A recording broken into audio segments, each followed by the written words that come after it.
Ladies and gentlemen, in today's video, we are going to dive into the pessimistic side of the internet wrestling community because I asked you what would absolutely ruin Survivor Series War Games 2025 for you. It could be a result, a return, a swerve, I don't care. I wanted to hear it all. So if you want to be part of these future videos, make sure that you're following me on X because I tend to make these videos about a week out before any particular WWE Premium Live event. Hundreds of you replied, but I only grabbed about 20, so I'm gonna comment and tell you whether I agree or disagree with what you think would ruin this show. And as always, don't forget to subscribe to this channel, ring the bell for notifications. If you're a wrestling fan, I am incredibly confident that you are gonna fall in love with this YouTube channel because we always upload daily wrestling content. And if the daily wrestling content that we upload here just simply isn't enough, consider coming over to the Patreon, patreon.com/SantiZap, where we upload the Raw reviews, SmackDown reviews, PLE reviews, and a whole bunch of other videos and series that we never post here because we use real footage over there and that would just get blocked here due to copyright. So go check it out, patreon.com/SantiZap, link in the description, link in the pinned comment.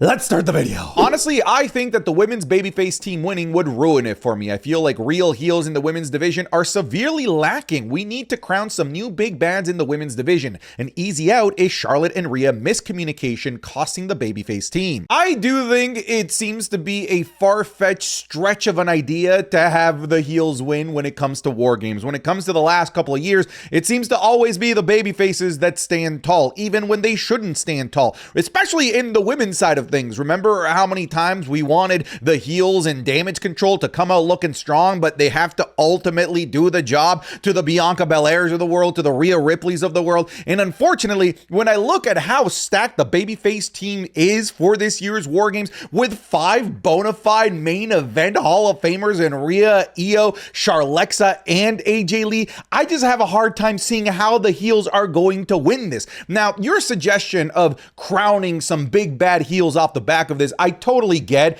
If anything, I could see WWE crowning a new big bad heel out of the baby faces, like the heel turn of a Alexa Bliss or a Charlotte Flair, for example. To me, the only saving grace that the heels have is that they're likely going to have Becky Lynch on their team. And if Becky Lynch is on your team at any moment, you could win. Because Becky Lynch could maybe pin AJ Lee to maybe give them the ability to further their feud by having a tie amongst them, with Becky Lynch tapping to AJ Lee at WrestlePalooza and then Becky Lynch tying it up by pinning AJ Lee, and then we get the rubber match somewhere down the line. That to me is the only way that the heels win this, because I'm fully 100% expecting the babyfaces to win this. The babyfaces of both teams winning cleanly and standing tall with no swerves or returns. It's boring, and we've seen that time and time before. It leads to absolutely nothing. I think the reason why in previous years the babyfaces have just dominated War Games, it's because War Games is the end of whatever story they're telling. The Judgment Day versus the babyfaces, they've been fighting for months, and now we're gonna end it at War Games. This year, it does seem a little bit different, where it doesn't feel like there's this long-standing narrative or feud going on that's about to be blown off at War Games. If anything, especially with the men's side, it feels like War Games is the start of other feuds going into the Royal Rumble, going into WrestleMania. It's the start of what they're gonna do with Roman. It's the start of what they're gonna do with Brock Lesnar. It's the start of what they're planning on doing with the Vision, where they're gonna take CM Punk's championship feuds. If anything, the men's War Games feels like the primordial soup of all of the rest of storytelling and future feuds until WrestleMania, which I do think puts the heels in a good position to actually win this, especially when you have Brock frickin' Lesnar on your team. This man ate Cena alive in front of a bunch of children at WrestlePalooza. I don't think it's a far stretch to think that WWE is gonna feed their champions to Brock Lesnar, which again, it is kind of a crazy thing to say that I think the heels are in a really good spot to win this War Games match, considering they have both world champions on their team.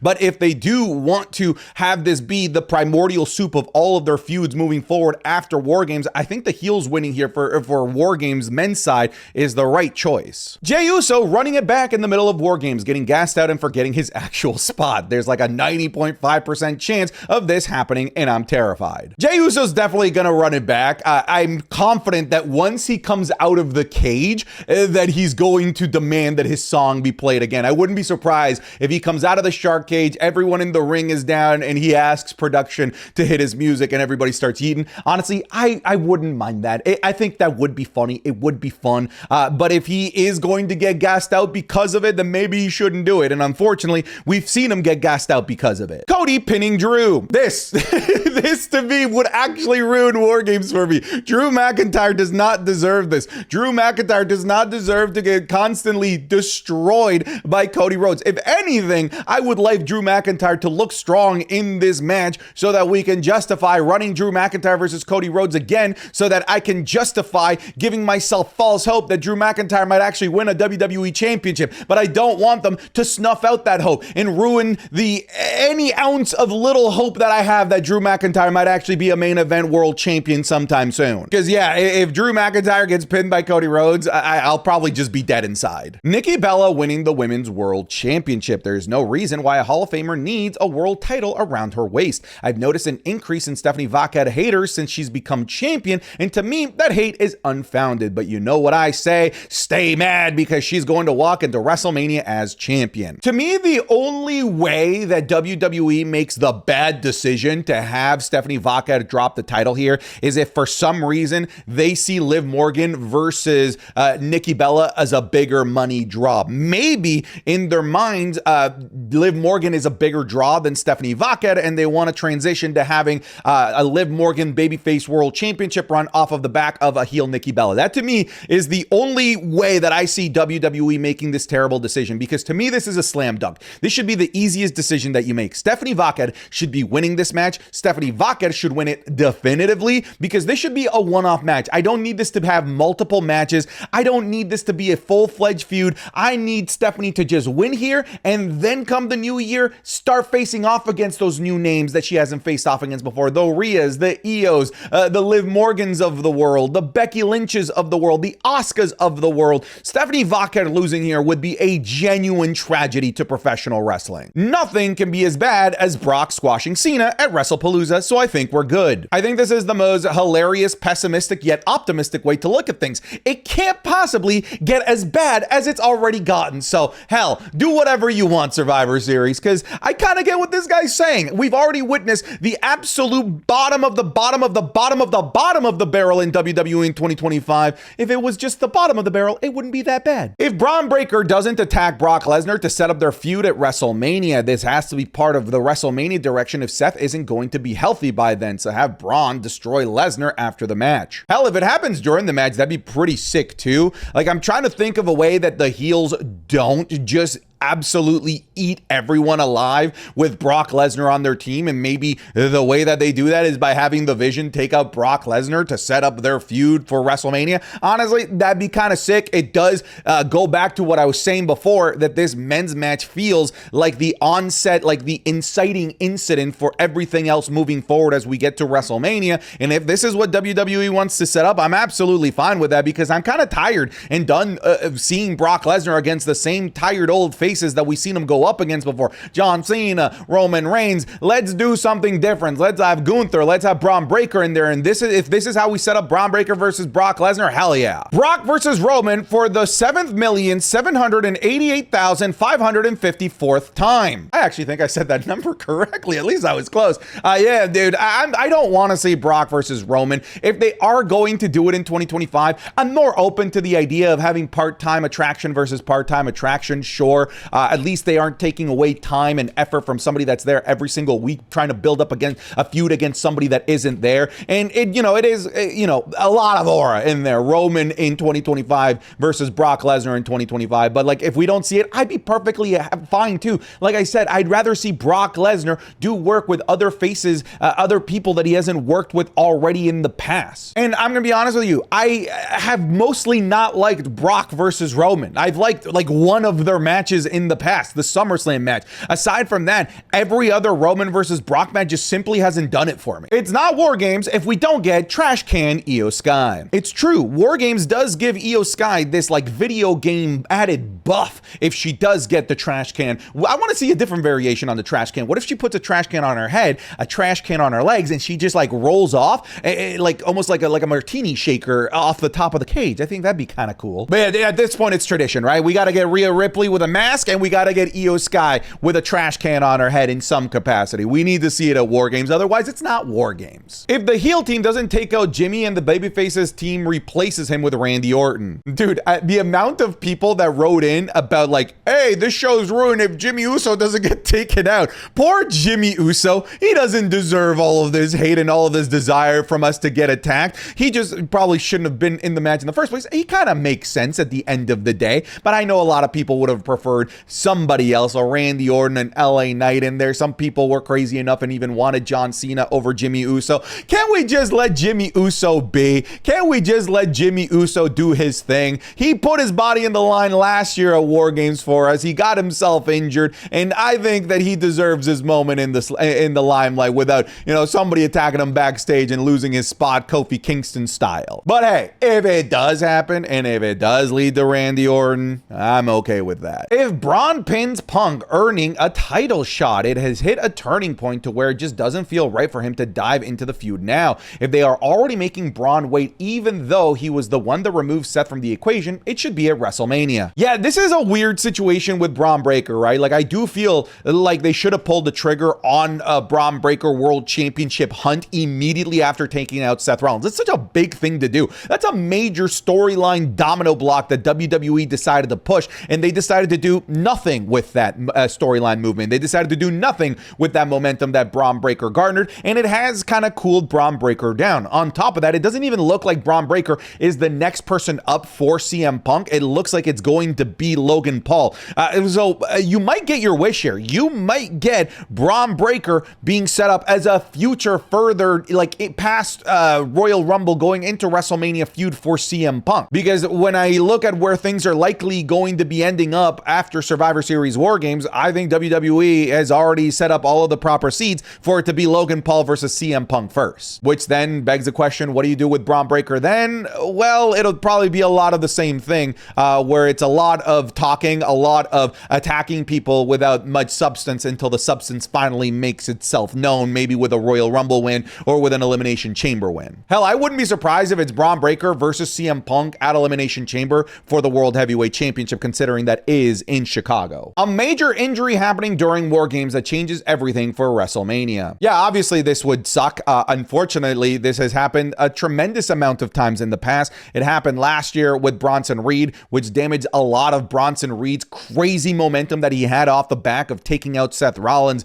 and joining Bloodline 2.0. Hopefully it doesn't happen again, especially when I look at the men's War Games specifically. Just so many names in there are so crucial and so vital, right down to the one that nobody wants to be in this match in the first place, in Jimmy Uso, because if you lose Jimmy Uso to injury, then it hurts Jey Uso's story progression moving forward. Everyone here is just too damn valuable. Everyone's super valuable in the women's side, but in the men specifically, it feels like an injury would be mega detrimental to storytelling moving forward. So obviously, I never want an injury to happen, but it does feel like injuries in War Games are a little bit more high risk in damaging the build up to WrestleMania and the Royal Rumble. John Cena losing to Dominik Mysterio, because Cena can't lose one match before his retirement because it kills all momentum going into it. Plus, Doms has already done everything with that IC title. He's feuded with everyone there is on Raw. What would be the purpose of him getting it back? I get it. I also get the other side of things. I am emotionally and mentally ready for John Cena to lose to Dominik Mysterio,